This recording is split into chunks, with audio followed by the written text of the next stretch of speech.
Good morning, good afternoon, good evening. It is I. Yes, it's BBRENNON here. Not again. Here for the first time. First time I'm here with the first episode of the Too Deep Coverage Podcast. Yes, it. Too Deep Coverage. That's the name that I decided on from a fairly long list of options. We're going to rock out with Too Deep Coverage. I'll get into the reasoning behind that title in a second. But, yeah, here we are, starting from scratch. I'm here at the St. Louis Public Library, I almost told you what branch, but I might tell you that later, or I might not tell you at all for safety reasons. But I'm here taking my first crack at recording my first ever podcast that I'm actually going to deliver to the public. I've done several other offerings and ventures before, collaborations, but none of them really saw the light of day for a variety of reasons. I think it was just mostly comfort and consistency with the partners that I worked with. But I want to make this work. That's the goal, is to make this one work and to really be dedicated and committed, just build it up over time. And you might be asking yourself, Brennan, why is there this need on your end to do another podcast? Why? Aren't there enough podcasts already in the landscape? Aren't there already enough offerings from people? I would say yes and maybe and yes. But the reason I decided to open this podcast and actually contribute to this is because I love the game of football. Let's keep it a buck. I've got other ideas swimming around in my head, and I might get to those down the road. But when I really sat and reflected and meditated and did some deep breathing exercises and tried to identify what it was I wanted to do in life, I decided, you know what? If I'm going to do something content-based, something communication-based, to utilize this gift and this skill that I have, why not direct it towards something that I've always been passionate about and something that I've always loved? Why not? And I love a lot of things. I'm into a lot of things. I'm passionate about a lot of things. I'm fascinated by a lot of things. But nothing has really consistently been able to take the top spot in my life of football. So here we are. And with that being said, I do want to touch on a little bit of the vision that I have with it because, again, just like with any other subject matter, there's a variety of content options when it comes to football-related podcasts. But when I observed the landscape, the one thing that I didn't see, and I'm not saying it doesn't exist, I just haven't seen it. I haven't seen anybody really basing their coverage, pun intended, basing their analysis of the game on the game. A lot of people seem like they were or are basing their analysis or their coverage on what other people say. And I ain't saying no names. Or they're basing their coverage or their analysis based on whatever relationships they may have or on their preconceived bias, which all of us have. But I just want to strive to do my best to base my coverage, my analysis, my content on the film. What does the film say? Just watching the tape, breaking it down, and basing my analysis and my commentary off of what it is I see from the players on the field. So to give the statement, my vision statement, I want to offer in-depth, objective, and informed analysis of what is and what should be happening in the NFL and any other football league that I may eventually get to. I'm trying to play around with the UFL, pause, or any other spring league that may pop up in the future or have popped up in the past. But ultimately, I'm going to be basing this in-depth, objective, and informed analysis. I'm going to base that on what happens on the field. I'm going to run it up the ladder. I'm going to talk about what happens in the coaching rooms and coaching offices, what happens with the front offices, the GMs and the executives and VPs and presidents, as well as what may be happening in the ownership booth. You know, what are the owners thinking? What are they feeling? What are they basing their decisions off of? I believe that all of that activity in the NFL, all of that activity is based on what happens with the actual players on the actual field. I was going to say on the grass, but they fooling around with that turf, and that's why Achilles are popping. And I want to be goofy with it. You know, I'm a goofy person. I'm learning a lot about myself. I'm 35, and I'm at a phase of life where I'm learning to accept who I am, the totality of who I am. I'm known to be this serious, more straightforward guy, which I am. I'm pretty direct, but I have a goofy side to me too. And I want to have an outlet to really allow the fullness of that to shine, and I'm going to try to utilize that with this as well. So I want it to be fun, I want it to be entertaining, but I also want it to be informational and educational, and just provide a different perspective. I don't see a lot of,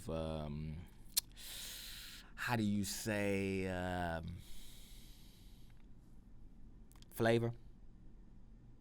We put it like that. I don't see a lot of seasoning in the football analysis realm. I don't see a lot of that. And I'm not saying I'm the most flavorful or seasoned commentator when it comes to my lingo or my demeanor or my culture, but try to offer a little bit extra. You know what I'm saying? Just a little bit of Lowry's. You know what I'm saying? A little bit of seasoned salt to go with the a little sprinkling to go with the analysis. So that's why I'm here. And we're just gonna play around with it. I'm taking my shots. I'm getting my shots up. You know, trying to put in my 10,000 hours and really achieve mastery with this skill. A little background on me. You know, I am a college graduate. I've got my bachelor's of arts in theater and mass communication with a focus and emphasis on print journalism. So my skill set, my strength is really as a writer. I've always been a really good writer. Definitely had to work on brevity. Shout out to my advisor in college, Mrs. Mooney, who always tried to rein in my verbose offerings because I can get a little wordy. I can draw on if I'm not reined in. But writing was always my strength. I always saw myself being a sports journalist. By the way, just to give a shout out, even though I ain't really rocking with them like that right now. Graduated from the University of Arkansas at Pine Bluff. So shout out to the Golden Lions. That's a whole nother episode. That's an episode by itself. But anyway, I saw myself graduating from there and coming back to St. Louis and saying, you know what, Brennan, you're going to write for your local newspaper or some other publication. You're going to be a sports journalist. You're going to work your way up to being an editor, and you're going to take over the sports world. You're going to be just like fill in the blank, whatever name you could think of. So I graduated from college 2012. Actually, May 12th, 2012. I'm recording this on May 14th. Just a week or two removed from the draft this year. I wanted to record it earlier, but another story. Anyway, May 12th, 2012, so just over 12 years ago, I walked across that stage, had my degree, I came home to St. Louis, and I went straight to the local newspaper, and I had my degree with me, and I took it to the whoever was at the desk, and I was like, I had my degree out. This is no lie, I'm not playing. Serious. Had my degree out, and I said, I'm ready to work for you guys. How do I sign? Like, what do I do? I don't remember exactly what I said, but I was like, you know, I'm wanting to work for the paper. Like, how do I sign up? What do I do? And I'll never forget, whoever it was at the front desk, she just started laughing at me. And she was like, yeah. She basically gave me some BS to get me out the building. And needless to say, that opportunity never came to fruition. And, tried to work with other different publications and find other entry points as a journalist that didn't really work. So the time I graduated, for those who aren't familiar, journalism was starting to shift from print to ESPN had really started to pop with First Take and that kind of debate style format, as well as just SportsCenter itself had already been a legendary program throughout the early 2000s and the late 90s. So everything was going to television, but at the time I graduated, it was starting to go to the internet, the World Wide Web. So everybody was starting their own blogs. You had the Bleacher Reports, and you had all these other outlets that were starting to pop up. And the education I was getting at the time was not really geared towards that transition. It wasn't acclimating me to that transition. I was still very much locked in on the print side of things as far as being a reporter and going through that traditional style. So I didn't really know how to acclimate. I didn't know how to adjust. Went down a career of odd jobs, which, again, there'll probably be a third separate episode of just my career trajectory. But it all led me back to this point of this is really my passion. This is really my skill set. This is what I studied for. And this is what I desire to cover. And fortunately, technology has advanced enough to where I have the opportunity to do it on my own and try to make it pop. So here we are.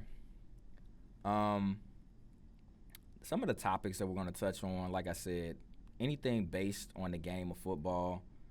I want to just kind of go through the calendar of the NFL and kind of sync up my content with that. So tomorrow, actually, which it'll probably already be out by the time this episode is edited and dropped, but the schedule release.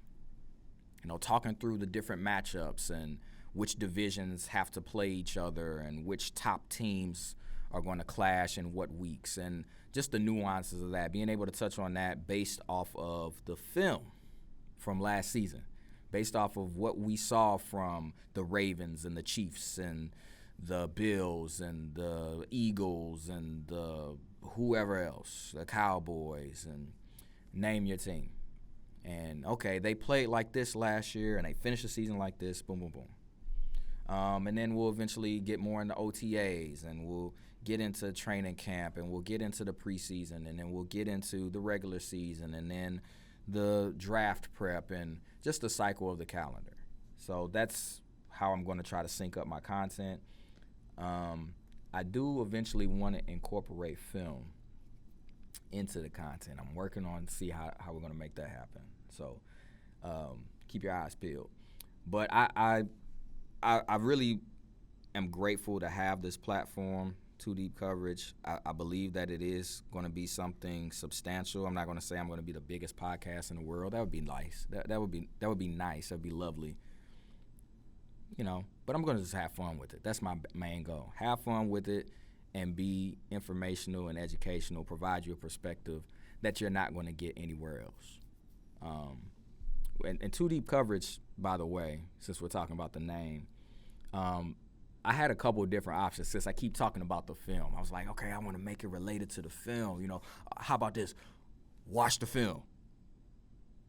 That was actually a title idea. Watch the film. Needless to say, that wasn't well received within my circle. I actually like it. I don't know if it was just too plain or too, seasonless, but that one got shot down. I had, what was some other ones I had? What were some other titles I had?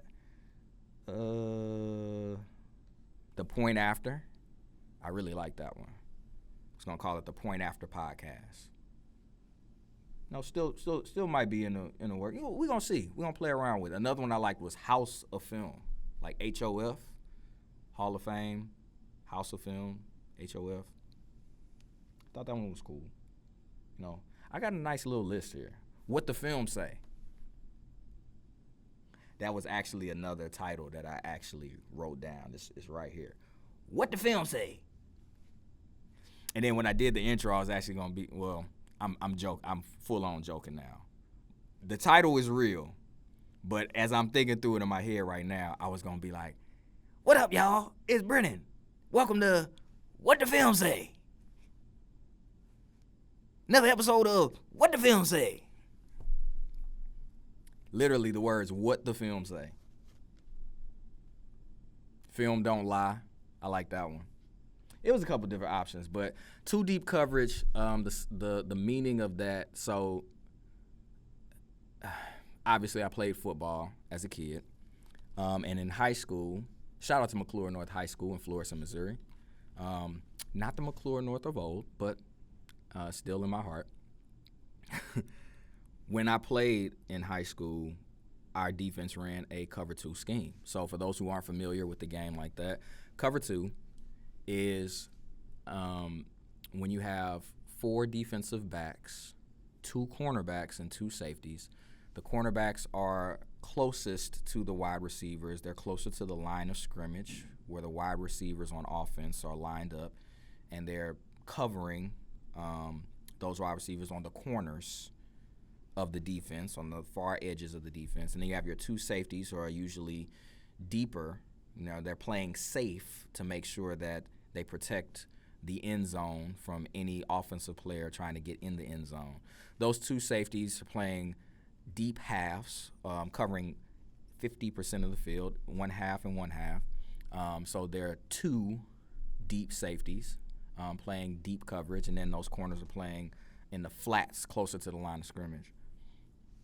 So that element, being connected to the coverage and the style of play that I really played in high school, resonated with me.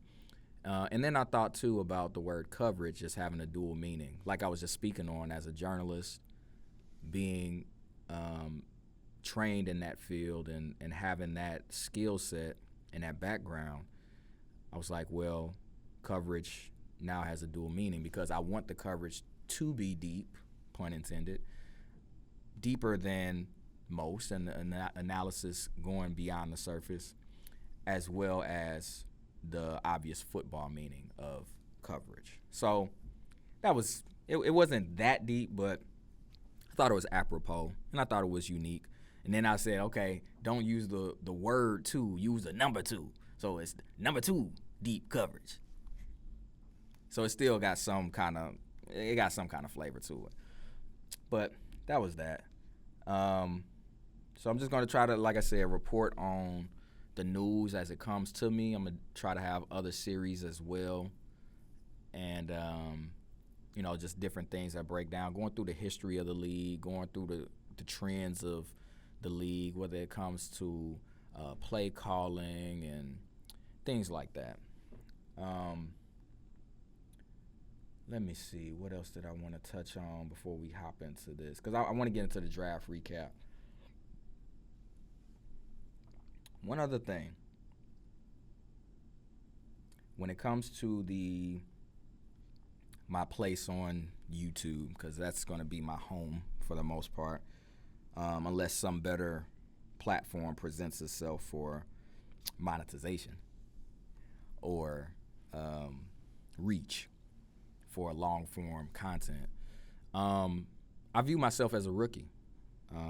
Not even a rookie. I'm not even in the league yet. I'm still in college at this point. I'm a red shirt freshman.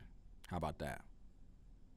I don't even know how many followers I got on YouTube right now. I probably got like 13. And I don't even know how I got those because I really haven't posted nothing. I'm like a red shirt freshman. So I'm at the point where I just got to college. I'm acclimating to this new environment, this new system, this new program. I might be like in real life, I don't even think I had any stars. But for the purpose of this podcast, let's say I was like a 2-star. I'm like a 2-star, right? 2-star red shirt freshman. I'm working my way into this whole space. I'm trying to figure this out, right? Eventually I work my way up and I'll be like an underclassman. That's say an underclassman. I probably had like 1,000 followers. You know what I'm saying? Like a red shirt sophomore, red shirt junior, got like 1,000 followers. I can monetize. Yeah, I'd be like underclassman. But then when I become a junior, that's when I got like maybe like 10K. You know what I'm saying? And I worked through all that. But as I progressed with my followers, my subscribers, you know, I worked my way up the ladder to like a junior. Maybe I had to come back for my senior year if I got something I really need to prove. Or if I'm like a rookie in the league, and then like, a second year player, and now I'm working towards being a Pro Bowler and then an All Pro and, Ring of Fame and Hall of Fame, those kind of different designations. Based on where I am, y'all let me know. Be like, oh, yo, Brennan, you done reached, you're the top 5 pick right now. You projected to be a top 5. We're going to play around with it. I don't even know what I'm talking about, but I wanted to get to the 20-minute mark so I knew how to edit this thing. So I can put the little, the chapters and the what's it called? The timestamps. That's the word. So everybody knows where to hop in. If you are here for the Too Deep coverage and not the nonsense, this is where you need to start, right here. 21 minutes in. 21 minutes of BS. But here's my draft recap, y'all. We got some winners and we got some losers, of course, just like any other year. I did not think, and this is why I really wanted this to be out prior to everyone else offering their analysis, especially being that I don't have a name versus these other people who have very well-known names. I wanted to get my stuff out first immediately after the draft, but we had some issues with the library, okay? We had some issues with these folk. I actually tried to record this a week and a half ago in the library, and I ran up on my time, allotted 2 hours, but I was just scrambling, nervous. I didn't really know how to set up or how I wanted to do all of this. And I ran up on my time, and the system, the computer, all this that I'm recording on, it is cut off before I could save anything. So I still got like video, but the audio was trash, and I wasn't able to coordinate it to where I could get this final product out. So this is actually the second recording of the first episode. But I wanted the first one out early because I had a funny feeling that some of these results, some of these winners and losers and this analysis that I'm going to offer was going to be used, or that some analysts would have some of the same takeaways that I had. And lo and behold, here we are, especially my number one team. My number one winner is the number one winner on a lot of analysts' lists, which I just didn't expect. And I don't think a lot of fans expected to hear either. A lot of folks was probably going to be like, oh, yeah, the Bears won the draft. Oh, the Rams won the draft. We're not even gonna talk about that team in LA. That's definitely its own episode. We're gonna get to that. If you from St. Louis, you know what that is, and we'll that's gonna be its own. That's gonna be an episode soon, probably episode 2 or 3, talking about that. But a lot of the teams that people thought were the number one winner of the draft weren't even in my top 3. And then when I actually did, try to get my podcast out, didn't work, get the first episode out, and I looked at some of the analysts breaking it down last week, I was like, dang, they all agree with me. So I'm doing something right. So here we go. My number one winner, the number one team, if I can get it pulled up here. Make sure I'm still recording. The number one team on, this out the way. I love 2 monitors, by the way, for anybody that works on computers. 2 monitors is a beast. Number one team in my, the number one winner from the 2024 draft to me as a franchise was the Pittsburgh Steelers. And again, I was surprised to see how many analysts agreed with this take. But it makes sense if you really are analyzing their picks from top to bottom, and you're analyzing the the roster prior to their picks, as well as other offseason acquisitions. I won't even say that they're the maybe not even just the draft winners, but just the offseason winners to me. You're talking about adding 2 quarterbacks for virtually a couple $1 million that you're actually responsible for. One, you don't have to worry about their 5th-year option. You can decide whether you want to bring them back or not based on what happens with the starter. And then the starter who is getting paid handsomely, you're not responsible for any of that payment. And you get 2 starter quality players that you have an opportunity to develop and put into a better situation than their previous situations. Situations where the coach actually wants them. You get what I'm saying? Russell Wilson was in a predicament where his coach didn't want him. You know, his coach, Sean Payton, he didn't really want Russ.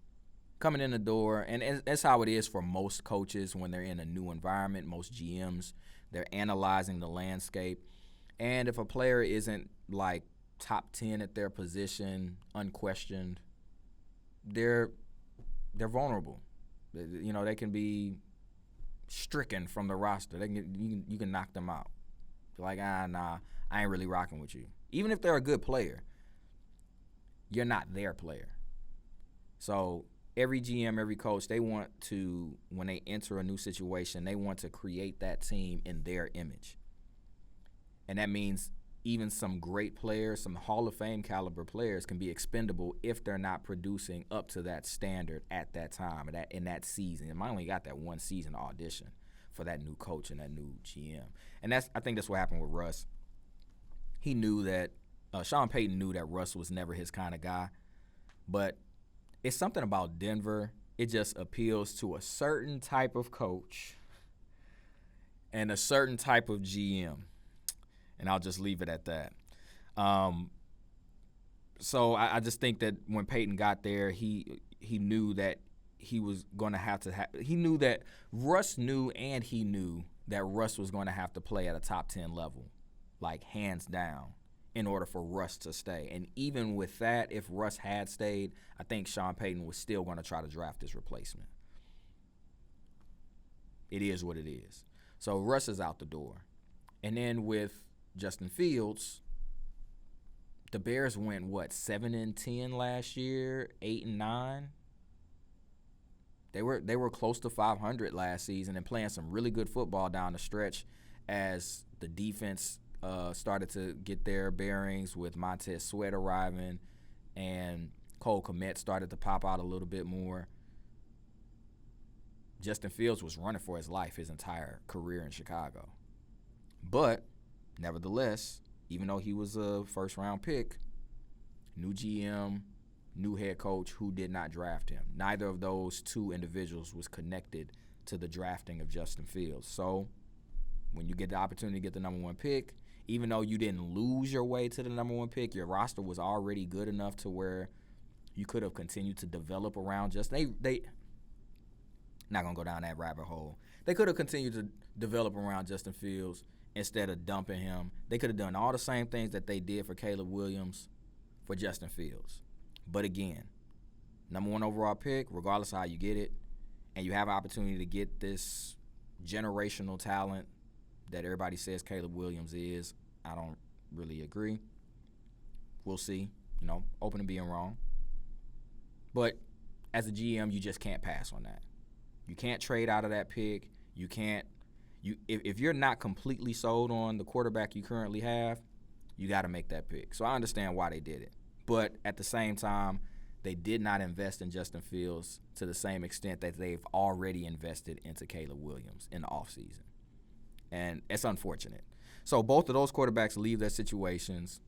Here comes Mike Tomlin, the OG, triple OG. He says, hey, both of y'all come to Pittsburgh. I love both of y'all. Russ, you're the starter. Justin, you're the future.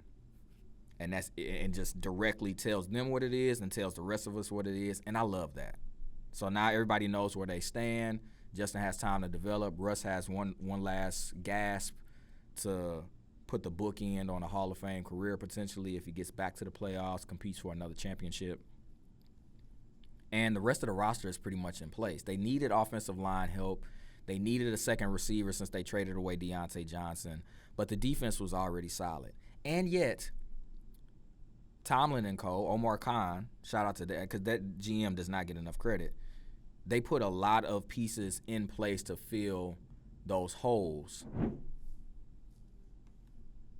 I forgot we're at the library. To fill in those holes and account for the gaps.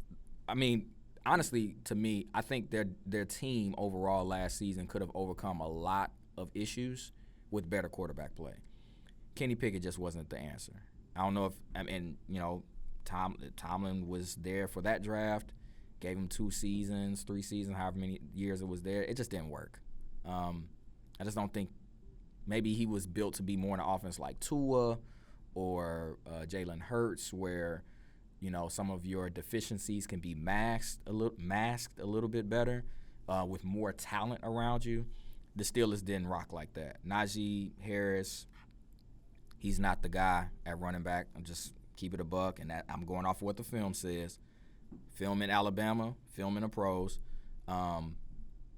He was a little bit overhyped. And I said as a fan of Najee Harris, I had to go back and watch and be like, oh, he's actually not what I thought he was. So that wasn't helping Kenny. Deontay Johnson is great, short intermediate, great route runner. Every now and then he can stretch the field, but consistently just getting open down the field, that just it wasn't working like that, which is why Big Ben turned into check down Ben towards the end of his career when he had Deontay Johnson. And then George Pickens is hot and cold too. He just runs hot and cold. He really needs a solid complement to take some of the pressure off of him. He's not a true number one. Yet, anyway. So Kenny Pickett just wasn't in a great situation. And they get him out of there. I think Russ is going to be in a much better situation now, working with George Pickens as in a similar fashion to how he worked with DK Metcalf in Seattle. Then they added another receiver. Before I get to that receiver, let's talk about these linemen. Getting excited. So we have the first-round pick was Troy Fautanu from Washington. They got him listed as a tackle, but he's a versatile enough lineman. He can kick inside if necessary. Zach Frazier from West Virginia, playing center, just kind of a bulldog in the middle of the line, interior lineman. And then in the 4th round, they got Mason McCormick from South Dakota State. Probably should have got drafted a little bit higher, but small school guys, relatively speaking, because it's still FCS, even though it's not, FBS. South Dakota State, the Dakota states in the FCS produce really good NFL players. And they managed to snag him in the 4th round after they got some other quality pieces in the 3rd. They transformed their offensive line in 2 seasons. Offensive line was a big issue in the offseason of 2022, going into 2022, 2023. And they've managed, offseason of 2023, I should say. In the past 2 seasons, they've been able to address that issue. They got, Broderick Jones, I think, at the other tackle position. Whole offensive line is young, high quality, and healthy. And I think that'll be a benefit to Najee and whatever other running back they bring in to challenge him, because they gotta do something with the running backs.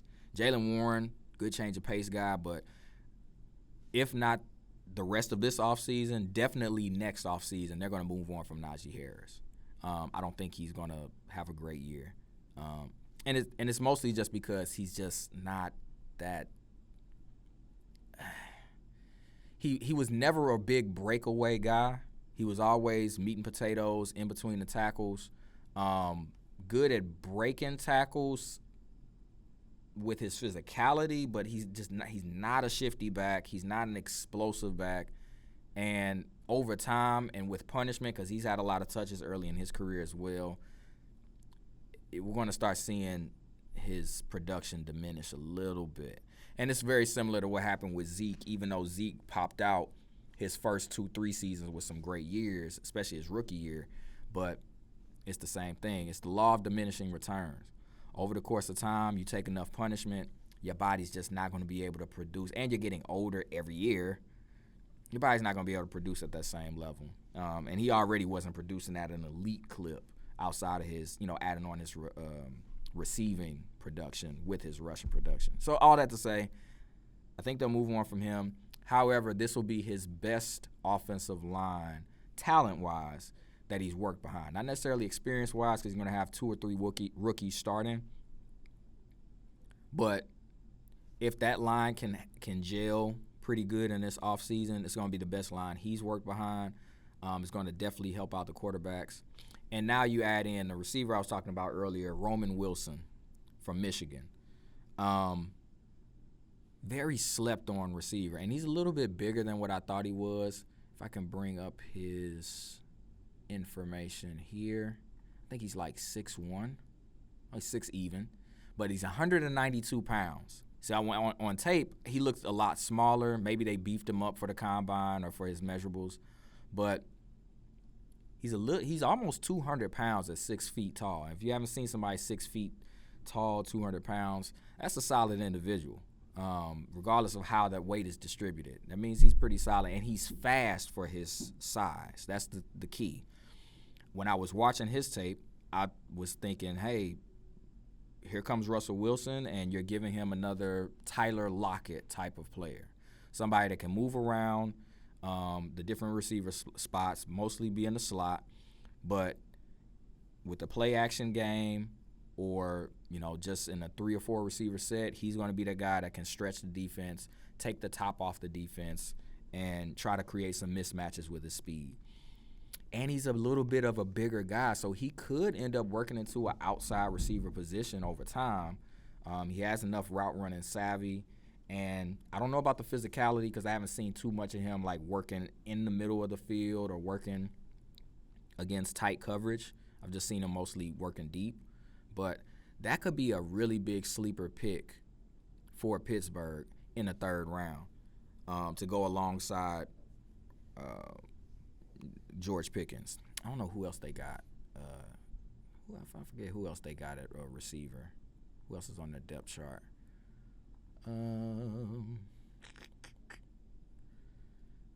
Calvin Austin, Marquez Callaway, they got Van Jefferson, Denzel Mims. They got some guys. Denzel Mims, I don't think really got a fair shake in New York. And he's 6'3", 207, so he could definitely work the outside. Van Jefferson, he's been in 2 different situations between L.A. and Atlanta. But I haven't really seen him ascend into that true number 2 role, let alone the number 1. So I think Denzel Mims could take that outside spot across from George Pickens, and then Roman Wilson working that slot. We'll see how the offseason develops. But Roman Wilson could really turn into a true number 2. Then you got the 4th round, or they had 2 third-round picks. The second third-round pick was Peyton Wilson. Peyton Wilson was my favorite linebacker in the draft. He went in the 3rd round, end of the 3rd round. Favorite linebacker in the draft. He's really built like a safety. He's a little bit bigger than your traditional safety, but he's physical as hell. He does not mind coming downhill, but he can also go uphill. He does not mind working in coverage, zone, man. You can line him up against some tight ends or some slot receivers. He can hold his own, scheme it up, and he's in the perfect situation for him in that they already have a similar type of safety, rover kind of safety, way more explosive and dynamic in Minkah Fitzpatrick, but it takes some of the pressure off of Peyton Wilson of having to be a true linebacker or a true safety. He can move around the field on the other side. So now you got 2 playmaking defensive back, linebacker, hybrid type of players that can play on opposite sides of the ball to go along with T.J. Watt, Cam Hayward, and Joey Porter Jr., on and on and on. That defense is very nice. Very nice defense. Who they got it? They got some other nice linebackers too. I know they got Cole Holcomb, and they just picked up Patrick Queen.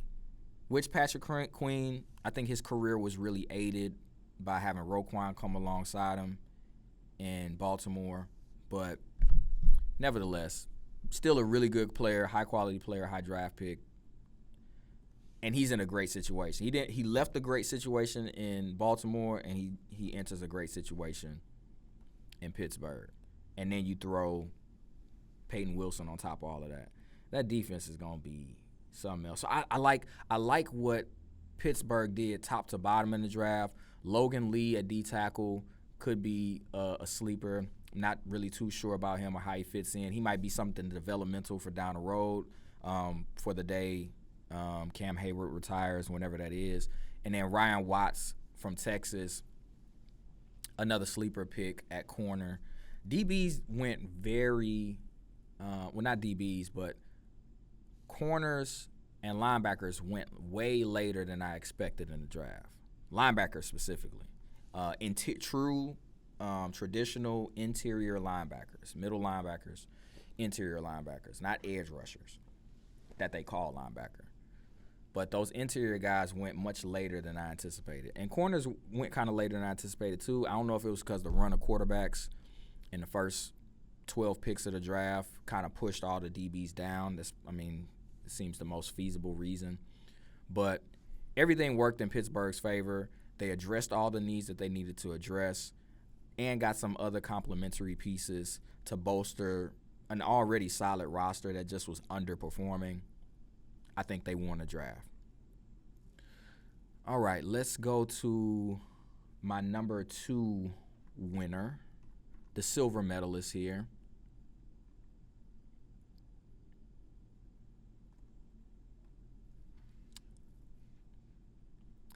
Full disclosure, I'm a Raiders fan.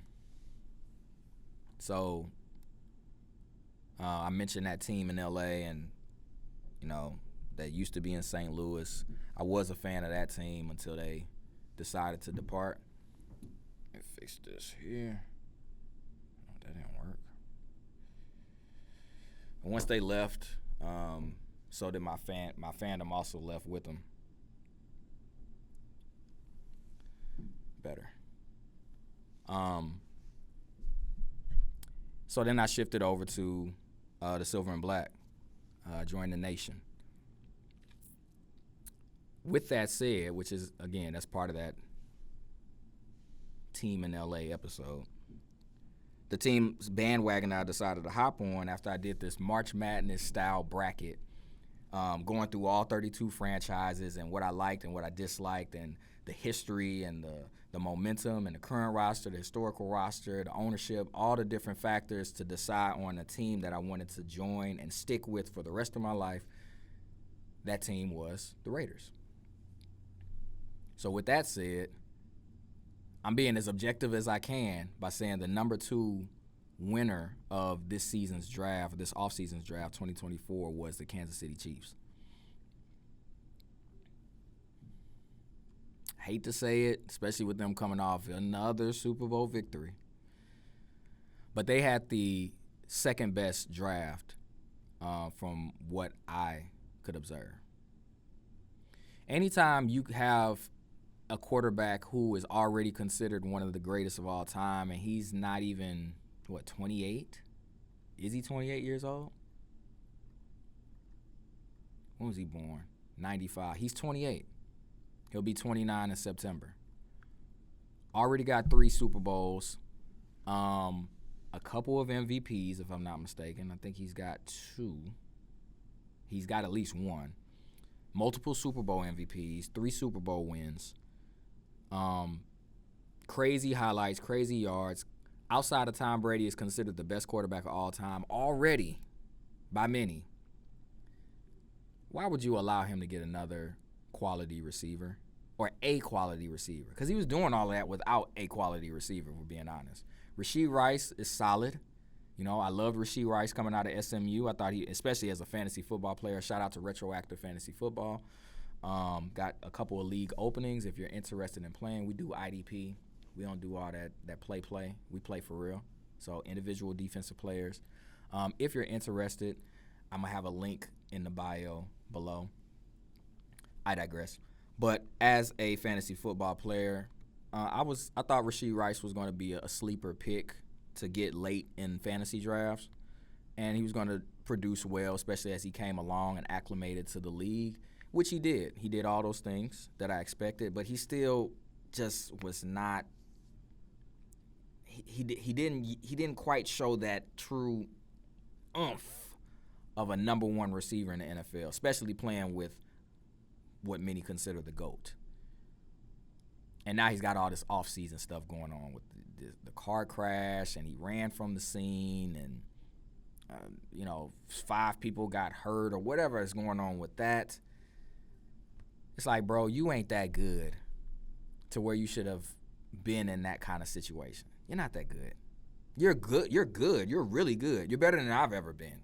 You know what I'm saying? I say all of this objectively and relatively speaking to all the other pros in the league, not compared to me. I'm doing a podcast. But relatively speaking, he's not that good of a receiver to where he should have allowed himself to be in that situation, just going crazy, going into his second year. There's a lot of question marks around him already. I actually was considering, I just joined a keeper league in fantasy where you can keep a couple players each season. And he was going to be one of my keepers. He was the reason that I picked the team that I joined for my keeper league, was because I wanted to keep Rashee Rice. And then he went and did all this BS. I digress. Again, I will do that a lot. But now that his situation is in limbo, here comes Xavier Worthy. And not only is Xavier Worthy one of the best receivers in the draft, he's the fastest player in NFL Combine history, running a 4.21 official. Not hand time, not estimate, 4.21 electronic. That boy fast. He hella fast. And I had a lot of my colleagues talk about especially that, there a couple of them were Texas fans. They were like, nah, he's not really like that. Now, I don't know. Maybe they probably watched more game film than I did, I'm sure, as fans. I watched a lot of Florida State film because I'm a Florida State fan. But from the highlights I watched, the clips that I watched, some of the breakdowns I watched from other analysts, that's a good receiver. I'm not saying he's the best receiver. I'm not even going to say he's the top. I don't even think he's a top 10 receiver in this draft. I honestly don't. I don't think Xavier Worthy is the top 10 receiver in this draft, even though he went first round. However, as the saying goes in boxing, styles makes fights. And his style of play could not fit in any better situation other than maybe Buffalo. Maybe Buffalo. But with the history that the Chiefs and Patrick Mahomes and Andy Reid have this past decade, Xavier Worthy could not have went to a better situation than Kansas City. He is going to fit into that system perfectly. He's not going to be Tyreek Hill, but damn it, Tyreek Hill didn't run a 4.21 at the Combine. So it's going to be very interesting to see how he fits into that offense. Travis Kelce, they've been talking about retirement. He hasn't said anything about it, but they ended up drafting another tight end in the 3rd round or the 4th round to work behind him. He's got plenty of years left. I think he'll be in good shape. Am I running out of space here? Kelce's going to be there for a good stretch of time to where he can take that pressure off of Worthy. If Rashee Rice is able to come back early in the regular season, if he's able to avoid any kind of punishment that requires time away, going to school, another kind of school, Worthy slots in as the number 2 receiver, and I think he was just going to be a terror to defenses. That one pick alone was enough to me with the pieces that Kansas City already has in place. That one draft pick was enough for me to put them at number 2. But they didn't stop there. They bolstered the offensive line with Kingsley. I'm going to give my best effort on this, okay? Kingsley Suamataia from BYU. mammoth of a man. They needed some offensive line help. I don't say needed. They wanted some offensive line help. The offensive line was already okay. But, again, if you can strengthen your strength, if you can make deficiencies or future deficiencies stronger now to where the transition will be a lot smoother, why not? Because, they didn't really have many holes outside of wide receiver. So they addressed their first need with their first pick. Wanya Morris is currently the starter at left tackle, according to ESPN. Definitely think that's going to change. I don't think they really like Jawan Taylor too much either, but I think they're contractually locked in on him for at least another season. That I never seen nobody jump off sides so frequently in such a short stretch of time with two different franchises as Jawan Taylor. It didn't get really publicized when he was in Miami. I think that's where he was at before, Kansas City. It's Miami, right? Or was it Jacksonville? Where was he at before Kansas City? Jacksonville. I knew it was one of them Florida teams. But he was jumping off sides down there. It was only because he went to a more nationally televised and publicized team that people started to notice he was jumping off sides in KC. But he's been getting off the line early, getting holding penalties. He's when he's playing well and he's not making those mental mistakes, solid right tackle. But when he gets into that mental rut, which I know all about as an athlete, it's hard to get out of. And now you're starting to overthink and you're overcompensating, and now you're making more mistakes. So I think he'll be okay at right tackle, but they might explore some other options next offseason. Kingsley Suamatea can slide into that starting left tackle spot, and then I think they'll be solid across the board. Joe Thuney, Creed Humphrey, Trey Smith, Jawan Taylor. I mean, it's just not fair. It's an embarrassment of riches over there. And I forgot to mention that if Rashee Rice, for whatever reason, doesn't play and Xavier Worthy is starting his rookie year, he'll be fine. Even though he's probably not ready for number one responsibilities, he doesn't have to be. Because guess who they got in the offseason? Marquise Brown. Hollywood. And no, Hollywood is not a true number one in and of himself. But again, he's in the perfect situation for his skill set. That's all that matters. He probably could have worked out a little better in Arizona if Kyler hadn't gotten hurt and they had more time to acclimate and try to find their own rhythm. Maybe, because he didn't have a bad season last year when Kyler was healthy. Marquise didn't have a bad season. Baltimore, it just wasn't meant to be. That offense is not conducive to great receiver play. It hasn't been and it won't be. Lamar will play great, but it's going to be hard for their receivers to play great and have top-end success. The offense just isn't made for that. So Hollywood's been in some situations that haven't been ideal for him. If this don't work in KC, it's him at this point. It's going to be him at that point. But I believe it will work. Rashee Rice, Marquise Brown, Xavier Worthy with Travis Kelce. They got the offensive line. Who else did they end up snatching up? Jared Wiley, I mentioned him earlier. He was a fourth-round tight end from TCU. Developmental guy. They already had who did they get last season that ended up playing? Noah Gray. He looked a little bit like a Travis Kelce clone at times, but I don't know if it's because he needs more snaps or if it's just general not being that guy. But I don't know if he'll have enough consistency to really step into a big enough role to replace Kelce outside of injury. Jared Wiley would be a solid replacement for Kelce if injury took place. Not saying he would be Kelce. I don't think anybody's coming close to that right now. But I think he would be a few notches above Noah Gray as a Kelce replacement if necessary. Jaden Hicks at safety. And then these other guys, Nourzad from Penn State, Kamal Hayden, C.J. Hansen from Holy Cross.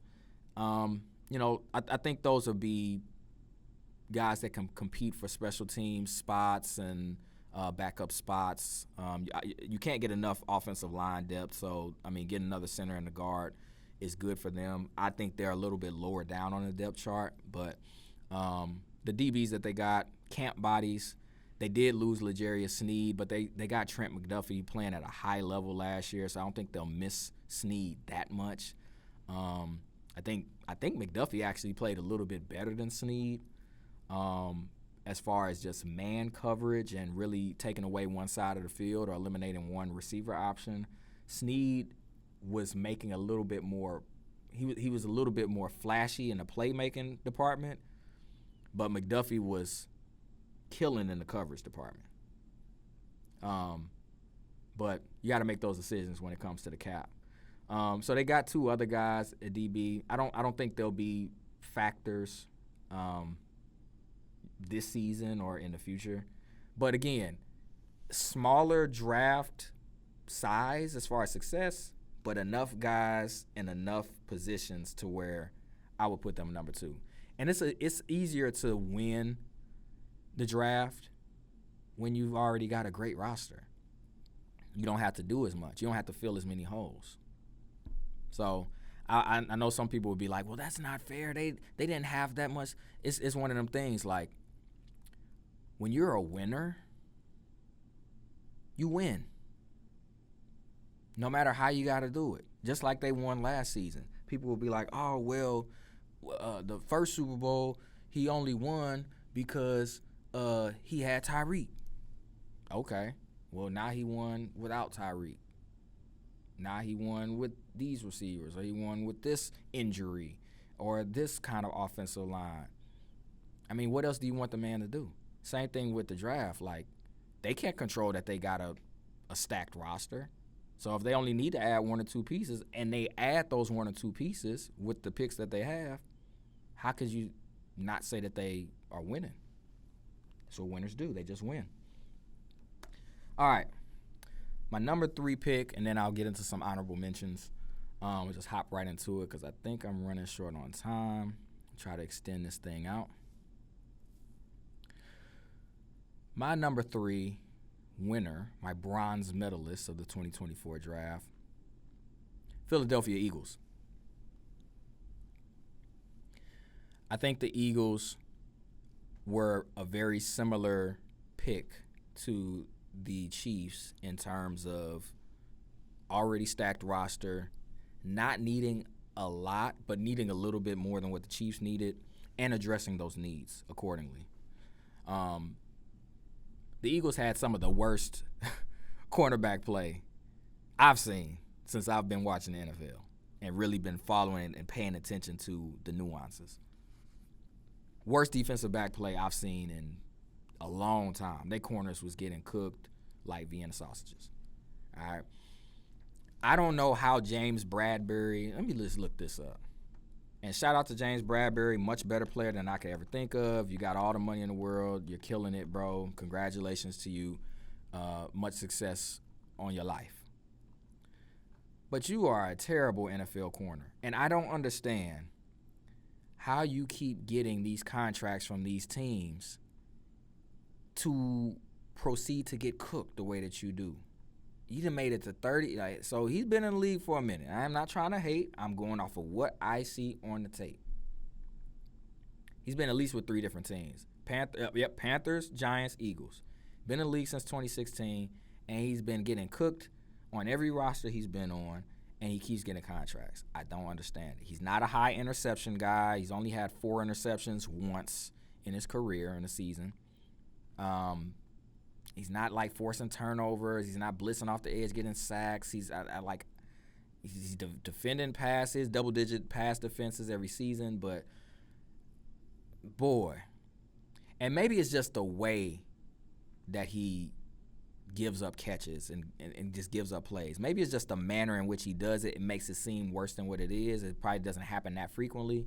But I've not seen anybody who historically in big games, night games, playoff games, consistently is getting talked about for how bad in coverage they are for as long a career as he's had as James Bradbury. I don't know how he keeps getting those opportunities.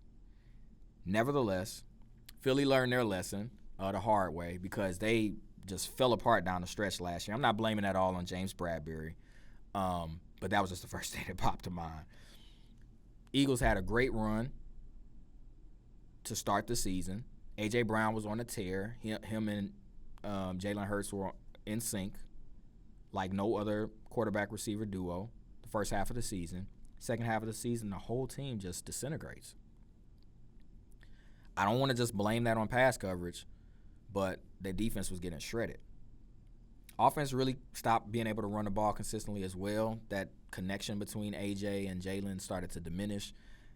It was just all around the board a major collapse. They should have been competing for a second Super Bowl appearance against the Chiefs and try to redeem themselves, go up against the Lions and the 49ers to compete for the NFC.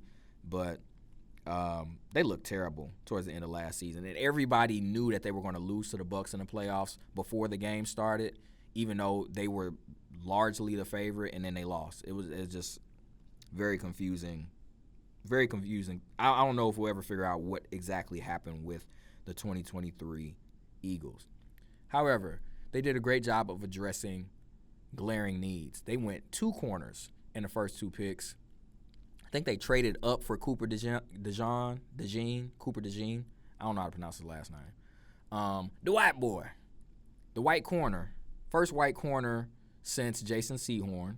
I know we've had a lot of white safeties. Oh, they extended my session. Thank you. Appreciate it. Shout out to St. Louis Public Library. The Julia Davis branch, so I will give you your credit.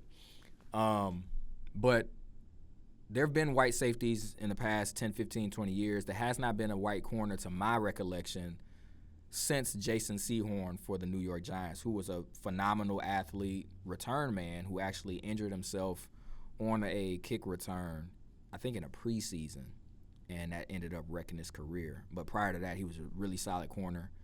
And now Cooper DeJean comes in very similarly as an athlete. People are already trying to peg him as a safety, and maybe it's just the brothers, but we ain't trying to hear that. We all want to see the man play corner. I personally want to see him play corner. I want to see him line up in that Philly green on the outside against a number 2 receiver, number 1, number 2 receiver. I only say number 2, probably going to be a number 2 receiver or a slot guy, because the number 1 corner that they drafted was Quinyon Mitchell from Toledo. I didn't think Quinyon was going to be the first corner taken, but it makes sense. I'm not knocking him at all.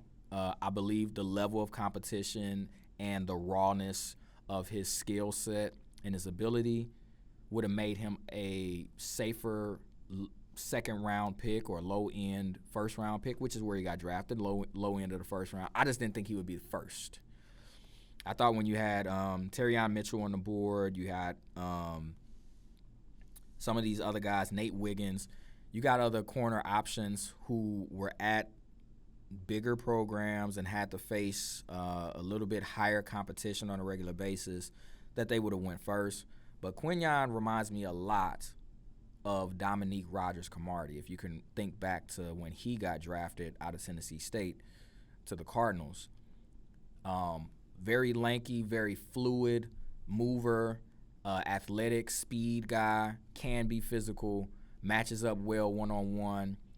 One of those guys where you don't really have to talk to him too much. If you can just throw him on the field and say, cover that guy, and don't have to think too much about him, and then you can bring him along in the nuances of the defense down the road, that's the kind of guy that you want. And I think that's who the Eagles got. So I'm not mad about it, especially partnering him with DeJean, who is versatile enough to play safety, to play nickel, move around the defense, and can also serve as a return man since they've changed back.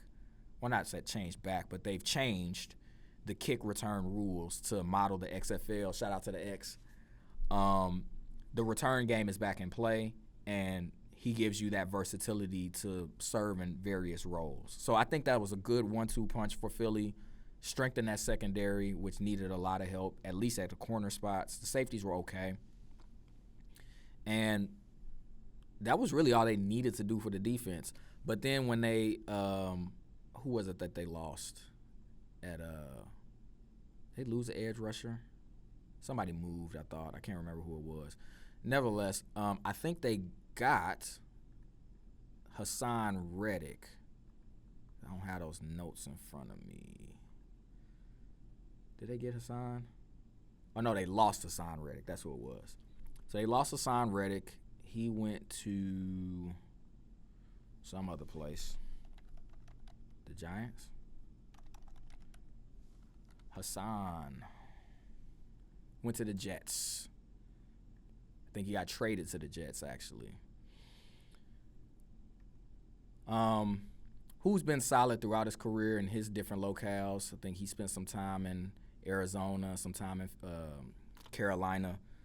So they had to replace him. And I honestly think they got a steal in the third round of the draft to replace him in Jalix Hunt.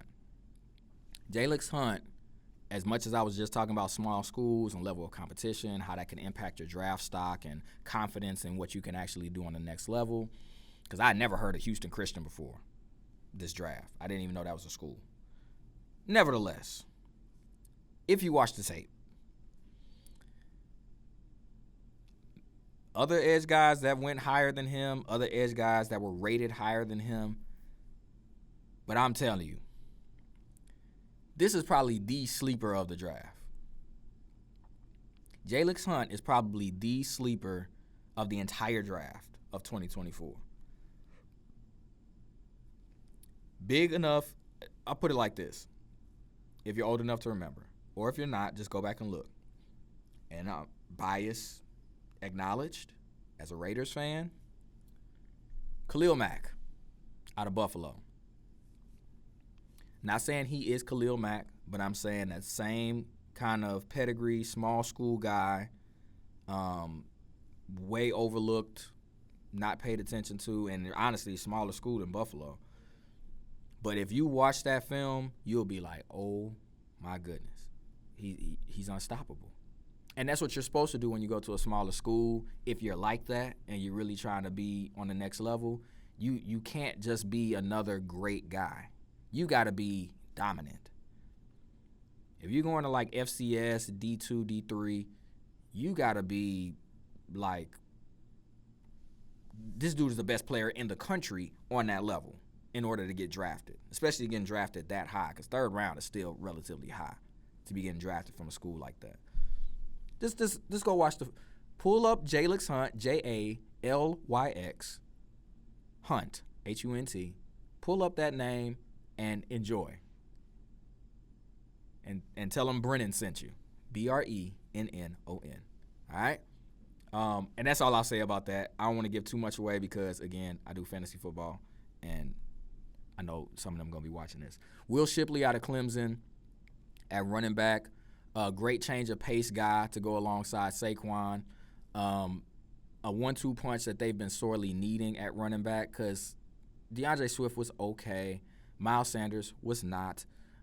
They've had guys at running back, but they hadn't had the guy that they needed. Saquon can already do his own receiving out of the backfield deal, but as weird as it is to say, he's in his mid to late 20s, like 26, 27. You don't need him doing all that work. If you can, we're in a day and age with running backs, especially with their value being diminished. You don't need one guy to be the bell guy. He's 27, just turned 27 in February. You don't need the one guy that's just going to get 400 touches every season. It's not beneficial for their long-term career. It's not beneficial for your roster. It's not beneficial for anybody involved, as it was 15, 20 years ago. It's not. And then we're talking about when they get to their 40s, 50s, and we're talking about concussions and CTE and all that stuff. If you can take pressure and weight off of a running back, do it. You owe it to them. Since they're putting their lives and their livelihood on the line for you, get them some help. All right? Some of these rushing records and all-time great statuses as far as running backs, some of that stuff may never be approached or broken ever again because the game has changed to a passing game. So with knowing that, rather than trying to go against the grain and be stubborn and try to be Emmitt Smith or be Barry Sanders or be Walter Payton or Jim Brown, why not just be the best version of you? Take care of yourself, take care of your body, take care of your family, get your money, stay healthy, and, enjoy winning. I think that's what they're going to be doing in Philly by getting Will Shipley. Great receiving back out of the backfield, work in complement to Saquon and allow Saquon to get more breathers, more rest, and really be more explosive when he's on the field instead of be dragging or injured or things like that. Ainias Smith from Texas A&M, solid pick in the 5th round. They had 3 5th-round picks. Yep, 3 5th-round picks, one of them being my guy, who I really love. I really didn't think that Ainias would have went as high as he did. I'm not upset about it, but I thought Johnny Wilson from Florida State, bias acknowledged, would have went a lot higher. He ended up going in the 6th round to the Eagles. I actually think he'll be a better third option, possibly a huge slot option at 6'6", to work with A.J. Brown and Devontae Smith. And I'll be the first one to say it, because what do I have to lose? And I honestly believe this. This isn't just me talking. But whether it was Johnny Wilson or any other high-end or, prospective receiver that they brought in the draft, I wouldn't be surprised if Devontae Smith started losing target share to one of those two guys. Probably Ainias, because Ainias was drafted higher, or whatever other receiver that they may bring in. But I wouldn't be surprised specifically if Johnny Wilson started to get some target share from Devontae Smith. And I'll tell you why. Jalen Hurts transformed his career from year 1 to year 2. A.J. Brown definitely helped, but he was playing at a very high level before A.J. Brown got traded to Philly. He was much more accurate, much more composed in the pocket, ran when he needed to. He was just he had taken control of the offense. I still don't necessarily believe Jalen Hurts is firmly in the top 10. That's just my assessment from what I've seen. Last season kind of bore that out. You got A.J. Brown. There's no reason you shouldn't be top 10 every year. But it didn't happen. It didn't last, at least. It started that way, but it didn't last. So show and prove for Jalen Hurts. With that said, I think that he would need a solid number 2 guy that can do a little bit more by himself.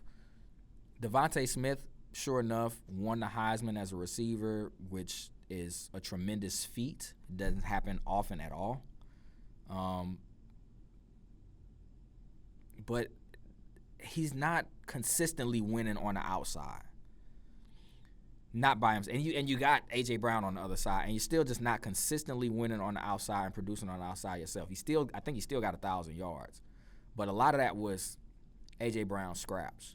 If you are really like that as Devontae Smith, you should be getting 1,500 on the other side of A.J. Brown's 1,500, if you was really like that.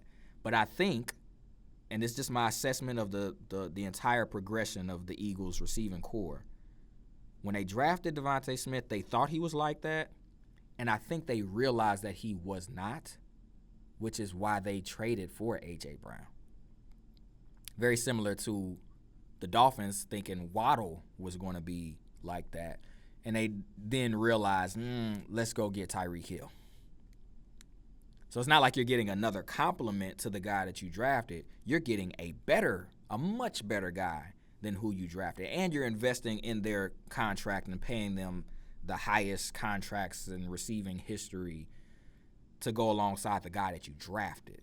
That's not really the biggest vote of confidence for the guy that you drafted. So I don't know if they're as high on Devontae Smith as many others may be. And I think that they were trying to get a guy at receiver that wasn't going to usurp their other needs at corner and edge rusher.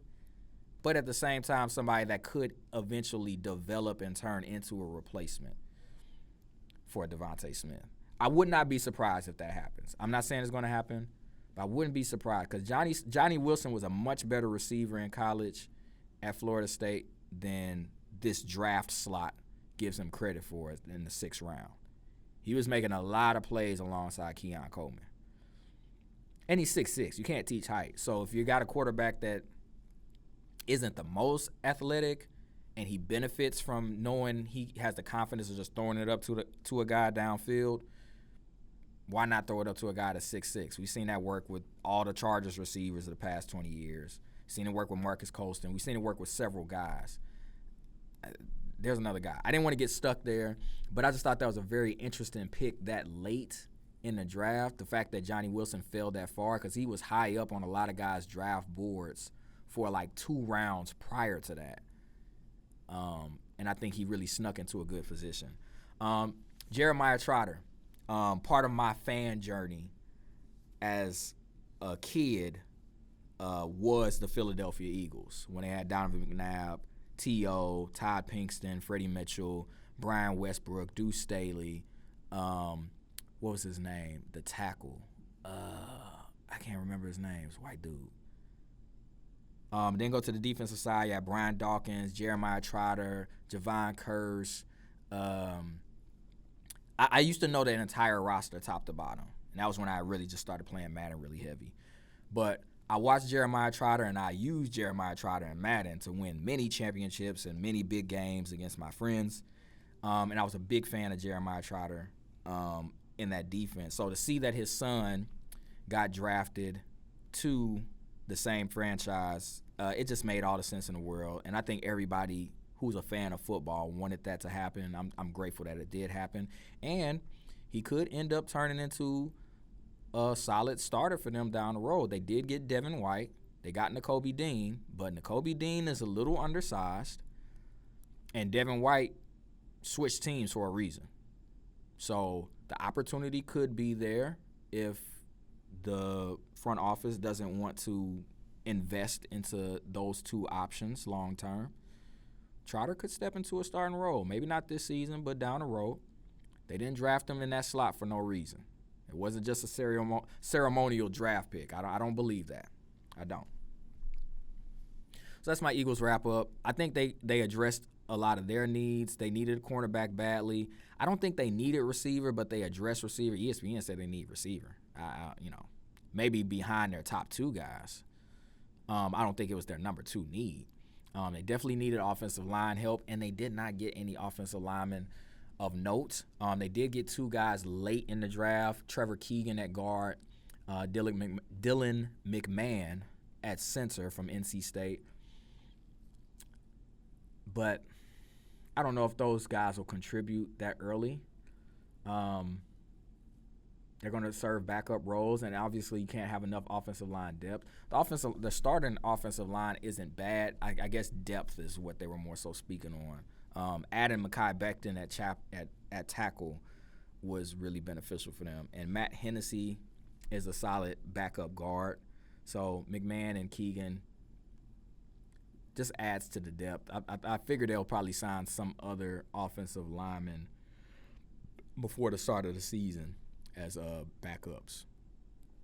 Other than that, they hit every target that they needed to hit. Now, I know people are going to be like, what about the Cardinals? What about the Cardinals? You're not going to say Arizona? Listen, Arizona probably had the most needs of any team. They probably had the most needs of any team in the draft this season. Because even when Josh Dobbs was playing like the Pastronaut, they still only won that 1 game, and I think that was against Dallas. Kyler Murray comes back, and they still were struggling, even though Kyler Murray was playing really good football, very underrated good football at the end of last season. Because they were in the basement, nobody was really paying them attention, but Kyler Murray was playing really well. He's a sleeper going into this season if you're looking for a quarterback. But I'm saying too much. I've said way too much talking about fantasy. Anyway, they had a lot of needs, and they addressed a lot of needs. They're in my honorable mention for that reason. They're my number 2 honorable mention team. I went ahead and skipped number 1 because, like I said, I don't really rock with them. I don't like them. But Marvin Harrison Jr. to go with Kyler. I mean, Kyler hasn't had that guy his whole career. DeAndre Hopkins was that guy, but it wasn't the same DeAndre Hopkins, and he kept getting hurt, and he kept missing games. He got suspended. It was just always something with DeAndre. I love D-Hop. I loved him more in Houston. I wish him and Deshaun Watson never broke up. Deshaun Watson had his own issues, which I stopped rocking with him after I heard about that. But I thought that partnership was great in Houston.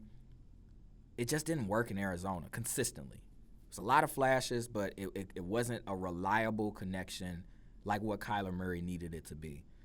This is going to be a reliable connection. If Marvin Harrison Jr. is anything like his father, not talking about killing people, but talking about playing football, he should be a reliable, consistent, professional football player and receiver for Kyler Murray for the next 5 to 10 years, however much longer Kyler Murray plays. This pick will help Kyler potentially finish his career in Arizona. I don't see why not. You've already got James Conner. James Conner might be on the other side of his peak, especially with all his injuries and the wear and tear that he's accumulated throughout his career. But guess what? You add Trey Benson, bias acknowledged, from Florida State in the 3rd round. And I'm just like, dang. So now you've got your star receiver. You got a great tight end in Trey McBride. You've already got Michael Wilson, who I thought could have been the number 1 receiver, but fair enough. This puts him in a solid number 2 spot because I think Marvin Harris is going to dominate the targets being drafted that high. And you've got James Conner, and then you throw in Trey Benson to back James Carter up. I think their entire offense got transformed with 2 picks. And then they just added Zay Jones last week, which is a solid complementary receiver for any offense. I think he was way underutilized in Jacksonville. I think he honestly got mistreated when they brought in Calvin Ridley. But teams are looking to win now. They're looking to have dominant performances now. They're not really looking to develop players as much as they should. And Zay Jones was a casualty of that with, who do they have? Calvin Ridley, Christian Kirk, and then they just drafted some other guys that made Zay Jones expendable. Offensive roster is solid with just those 2 picks, so I get it. And then you keep going. Darius Robinson at the edge rusher from Missouri. I mean, why not? They've had a good history of getting edge guys in free agency and via trade. This is going to be the first edge guy that they've drafted in a long time that could really be what they need him to be. They've got him listed 2nd behind Ojulari. I think he's going to pass him up. I think Darius Robinson, if not week 1, by the middle of the season, will be the regular starter in Arizona to go on the other side of Zaven Collins. Isaiah Adams, solid guard pick from Illinois. I don't think he'll start right away, but he'll definitely work alongside Elijah Wilkinson. They got Elijah Wilkinson backing Isaiah Adams up, so I might be wrong. But I think Wilkinson will start, and Adams will back him up. Either way, he'll be a solid rotational piece and depth piece. A safe pick in the 3rd round. Max Melton at corner. One of the corners that I thought could have gone ahead of Quinyon Mitchell, but Rutgers hasn't been very good. I think the overall performance of his defense kind of led to him being rated a little bit lower, but we'll see how that pans out. Arizona also, like I mentioned earlier with DRC, they've had a good history of getting defensive backs. Pat P, what's his name that's clowning now? Buda Baker. They've got a good history with defensive backs. So I think he'll work his way into a starting position. They've got Garrett Williams starting right now. I think Max Melton will take that over by season's end, and he'll be a solid starter for them. So they addressed all of their needs. They got another corner from Boston College and Elijah Jones. Dadrian Taylor Demerson, very, very solid safety pick in the 4th round for them. They addressed all their needs. And now, just because they had 15 draft picks, how many did they have? 1, 2, 3, 4, 5, 6, 7, 8, 9. They had 12 draft picks. That doesn't mean that you automatically win the draft. It's not about volume. It's about quality. It's about meeting need. So the argument could be made. They got the quality, and they met the needs. They got a receiver, much needed position. They got a edge rusher, much needed position. They got defensive back help at corner. They got a running back. And they got offensive line help. I don't disagree. I just don't think they got the same benefit to the rosters as they were already constructed as the Eagles or the Chiefs. And again, that's me going on. These teams already had solid rosters and they fit all their needs. I still think Arizona has some need at linebacker. Mack Wilson Sr. and Kaiser White are their starting linebackers. It's going to be rough, especially if you don't have the beef up front, which they don't. Bilal Nichols, we had him in Vegas. He's not a starting defensive tackle. Justin Jones, not a starting defensive tackle. And you got Ojulari starting at edge right now, but like I said, Darius Robinson should take that over. But Darius Robinson and Zaven Collins, it's going to be rough sledding for that defense. I'm not saying they didn't address the needs. They didn't address all. It was impossible with 12 picks for the Cardinals to address all their needs in this draft. It was not possible. And that's why I didn't have them in my top 3 winners of the draft. It just they addressed as many needs as they possibly could with the top half of their draft picks. But just looking at this defense, if you look at their defense and if you've watched their defensive tape, it's going to be rough sledding next year. It's literally going to have to be the Cardinals outscoring every team that they play. And history shows that that's not a sustainable business model in the NFL. Defensive backs are solid, but the rest of that defense is a huge question mark. So I have that honorable mention because the Cardinals did everything that they could. They addressed every level of both sides of the ball, defensive back. They did not address linebacker. That's the only thing they didn't address. And I guess they just really trust the guys that they got. I don't. You know, Mack Wilson has bounced around the league for a reason, and Kaiser White is not far behind. And then he was pretty MIA last year as well, outside of the injuries. The other team I want to mention, well, I guess I have to mention, I don't really want to. Being objective, as I strive to be, my honorable mention number 1 team, number 1 honorable mention winner for the 2024 draft, the Los Angeles Rams. I think they could have been considered a winner to many as well. What really hurt about this, full bias, is that their first 2 picks were guys from the school I root for. And I was healing last year. You know, once they left St. Louis, there was a mourning period, and it's been extended out over some time. But I was healing last year. I was saying the name of the team. I was, watching the games. I was actually rooting for some of their games. Some of the players, I should say, not them. I was rooting for some of the players and some of their success throughout last season. I was healing. I was getting over the grief. The wound was closing up. And then they did this. Jared Verse in the first round. Brandon Fisk in the second round. I wanted Jared Verse so bad to go to the Raiders or anywhere else because I knew that he was going to be a top 5 edge rusher in the draft, if not top 3. I watch all the games. When I saw he came off the board to this team, I just got pissed off. Because now it's going to be hard to root for him. It just is. Then they double down. I'm like, okay, I could probably get over that. I can endure that. They double down and go back to the Seminoles and get somebody else. I'm like, okay, y'all, the football guys just don't want me to like this team. They don't want me to like this team. Not going to say how I feel about the owner. I'll say that for the other episode. But setting the bias to the side, great back-to-back picks for a defense that is sorely going to need some help in replacing Aaron Donald.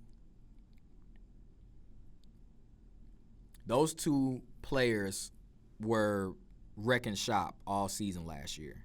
And a lot of people didn't really watch Florida State's games. They just wanted to complain and mock Florida State after they didn't make the college football playoff.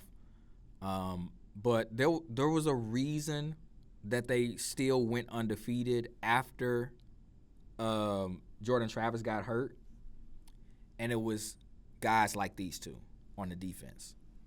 Because that defense was not going. It was like, oh, we're going to play with our third-string quarterback? Bet. We just not going to let you score. And that's what they did. Jared Verse, probably the most balanced edge rusher in this year's draft. He's not just straight up and down get to the quarterback, although he does have that capability. He's also a very solid run stopper, edge setter when it comes to being physical with tackles and not allowing running backs to get outside of him. I really, really like Jared Verse, and I think he really went to one of the best situations he could go to with how that defense has been reconstructed over the past 3 seasons.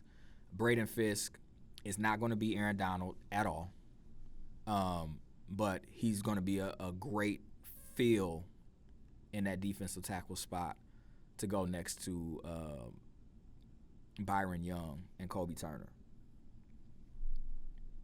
So I think they did a really good job with that 1-2 punch. Blake Corum in the third, all signs were pointing to Jim Harbaugh trying to get him to the other LA team, the Chargers. But I think that was a weird pick. That was one of the reasons I didn't just throw the Rams into my top 3. Why did you get a running back that was identical to the running back that you already have? That didn't make sense to me. Kyren Williams and Blake Corum are like that Spider-Man meme where there's 2 Spider-Mans pointing at each other. Like that's the equivalent of what I saw when they drafted Blake Corum. Kyren did get hurt. He was on the PUP. But that doesn't mean you go get the exact same guy in the 3rd round. And maybe that's just me. I don't know. But quality-wise, talent-wise, they got a great back. And they got him at a great value in the 3rd round. So I'm not mad about the pick. I was just confused by it. It didn't really make sense to me. Still a good quality guy. Cameron Kitchens, high-end safety, 3rd round. Again, defensive backs got kind of pushed down in the rounds because of the run of quarterbacks early. So I think they got a good value on him as well. Whether or not he will start this year is kind of up in the air because they got Cameron Curl and Quentin Lake. Cameron Curl's been solid throughout his career. He just was never really embraced and loved in Washington the way he should have been for his talent. I think he'll get a chance to really thrive being a full-time starter, more of an in-the-box safety for the Rams. Quentin Lake could give up some snaps to Cameron Kitchens, being that they're both true free safeties. But I really like how Lake plays. And I think this is a slept-on defensive structure, even though they've rotated in different DCs. The structure of it that McVay has for the defense and how he wants it to look has remained consistent, and he knows how to get the right guys in the right positions. He's proven that in the different iterations of the Rams since he's taken over. So I think Quentin Lake could thrive. But they didn't get Cam Kitchens for no reason. I don't think they got him in the 3rd round just to be a special teams guy. So we'll see how that transpires throughout the offseason. Not much else after that to me. They got a kicker in the 6th round. They got some offensive line help, Bo Limmer, KT Leviston, Jordan Whittington from Texas. Don't know much about him, I'm going to be honest. 6th rounder for a reason, I would guess. Although you could say that about Johnny Wilson. Fair point. But I don't anticipate them drafting a receiver in the 6th round. Now, the Rams drafting a receiver in the 6th round doesn't hit the same as some other teams drafting receivers in the 6th or 7th round.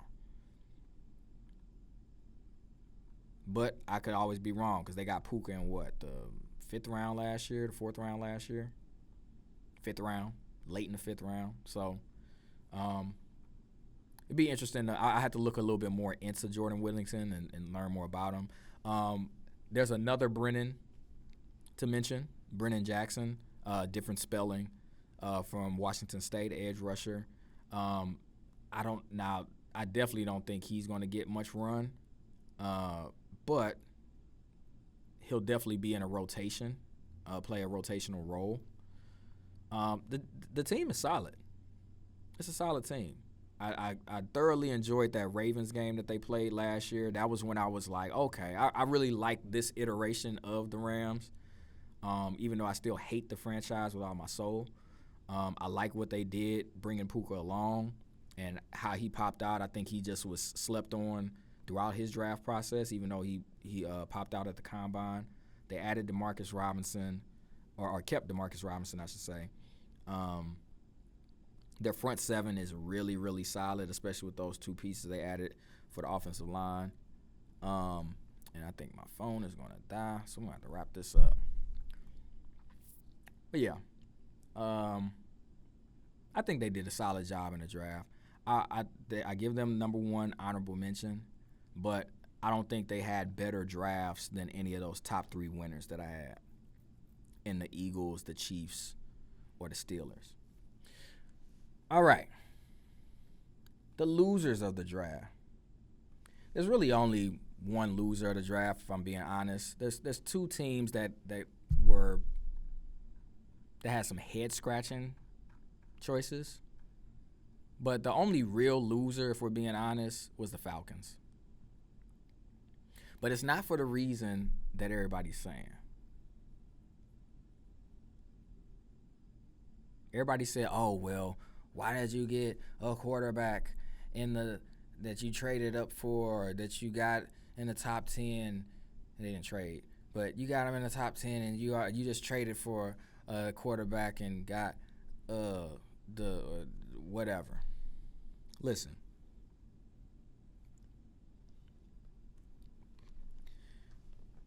The logic does not make sense in terms of the approach.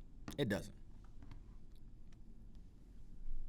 You don't go get a guy, pay him $100 million guaranteed, and then draft his backup immediately after that, within the next month or 2. You don't do that. The logic doesn't make sense.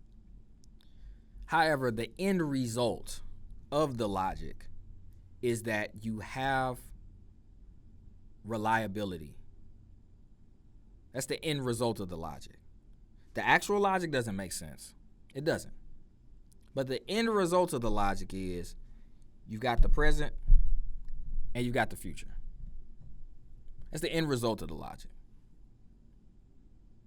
if that makes sense.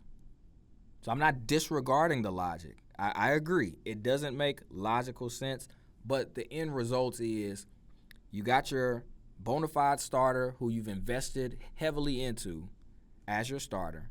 The money says everything. And the draft pick can say one thing, but the money says everything. He's got the money. So he's going to get plenty of runway to lead the Falcons back to the promised land.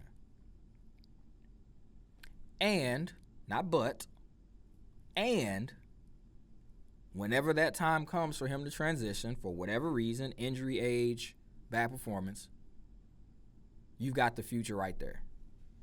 Again, the logic of the decision making didn't make sense, but the end results makes a lot of sense. You don't have to worry about quarterback for at least the next 10 years. You shouldn't have to worry about quarterback for the next 10 years. Put it that way. So for that reason, I'm not as upset with them for how they went about it. And adding on top of that, I'm also not as upset about them going that route because of what they did afterward. Nobody really spoke on the rest of their draft because the draft does not just end in the first round. The next 3 picks were their top need: edge rusher, defensive line. They went D tackle, edge rusher, D tackle. Could they have gotten more quality guys in like a Dallas Turner or what's his name, Latu, or Verse or any of these other guys? Of course, they could have. But it was a solid. There was solid depth to this defensive line draft, and they took advantage of it. Rukororo, aka Scooby Doo from Clemson, definitely will wreck shop in the interior. Braylon Trice will wreck shop on the edge because he was a very slept-on edge rush out of Washington. I watched a lot of their games as well. Brandon Dorlus out of Oregon, beefy, solid interior lineman. And they got Brandon Dorlus in the 4th round when he was really more of a low-end 2nd round, high-end 3rd round kind of guy. Strong, athletic, solid defensive lineman in 3 back-to-back picks to go with Michael Penix Jr. Everything else is pretty much already there. Atlanta did not have a really bad roster, if we're talking about talent, last season. They were very similar to the Steelers in that they were sorely lacking in the quarterback department. They just were not getting the production they needed out of Desmond Ridder. A lot of that may have had to do with Arthur Smith, but nevertheless, the production wasn't there. You got Drake London, you got Kyle Pitts, you had Van Jefferson, which, again, I think he was a solid complementary piece. You had enough offensive firepower. Bijan Robinson. You had enough offensive firepower where they should have had a better finish to that season than what they had. But, I mean, it was a quarterback. You could say it was the edge rushers. You could say it was the lack of pressure on the opposing quarterback from the defense. But above all, it was quarterback. And they made sure to put themselves in position where quarterback was no longer an issue. And they also added to the defensive line. Grady Jarrett, I don't think they're going to let him go anywhere. Now you put Braylon Trice on the outside of him. You got Lorenzo Carter, who is solid. He'll probably work more in a rotational piece in the next 2 seasons as they add more pieces to the front 7 in the future. Troy Anderson was really solid at interior linebacker before he got hurt.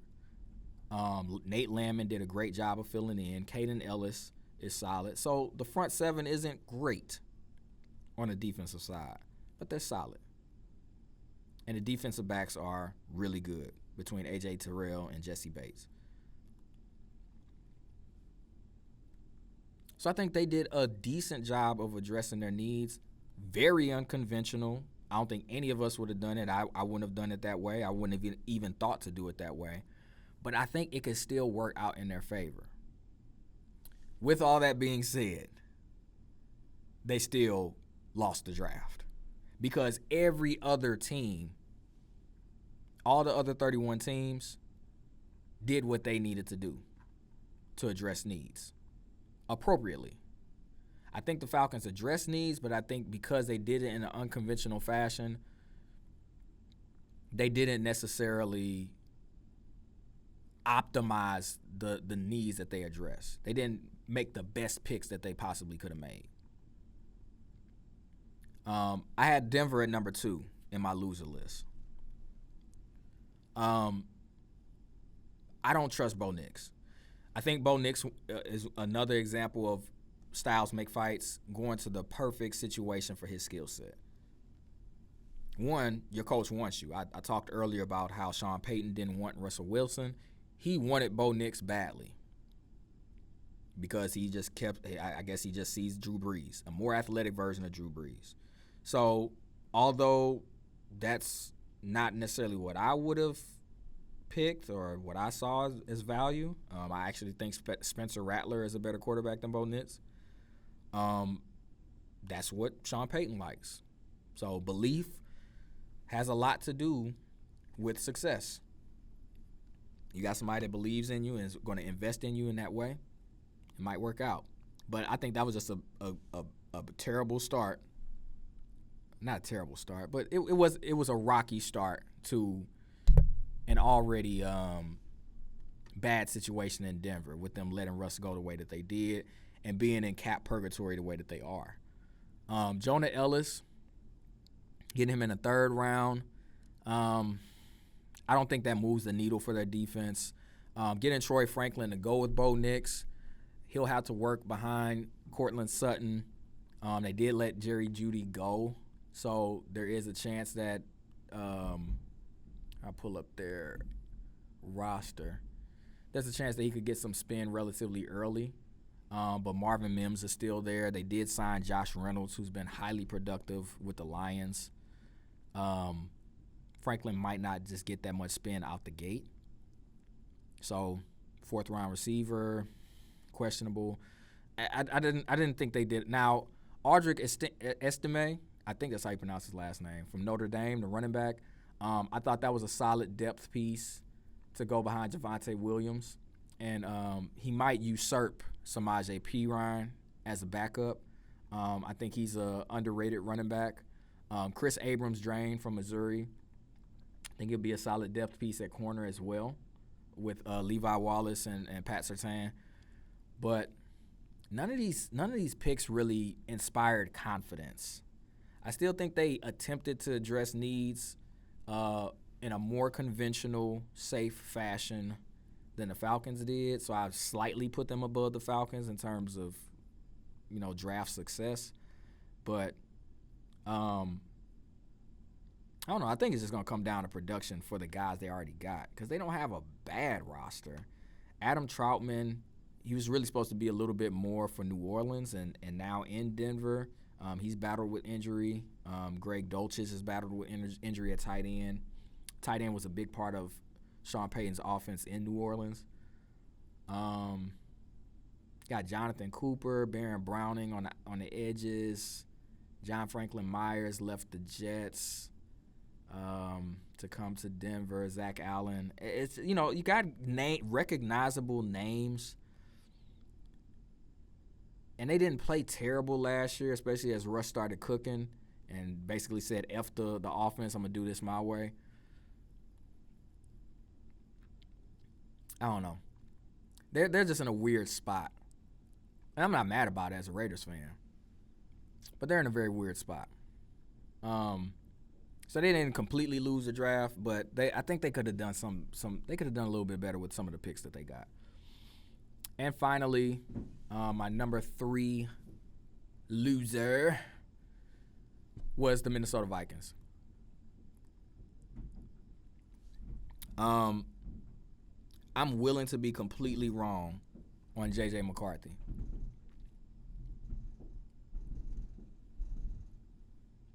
I don't know what's happening. I'm willing to be wrong. And I very well may be wrong because, again, you got a coach who desired this draft pick and this player. So belief can inspire some great production. And I'm just hearing a lot of things about his development and his skill set and how underrated he is that could really transform his play with the position. And he went to the optimal situation for any quarterback. So I'm very open to being wrong. But as it currently stands, I don't believe in J.J. McCarthy like that. I don't. Not to be the number 10 overall pick. They did make up for that with Dallas Turner for his draft slide all the way down to 17, and then Minnesota deciding to trade up to get him. I thought that was a great compliment to J.J. McCarthy, especially with them losing Danielle Hunter in the offseason. Kyrie Jackson from Oregon, solid corner.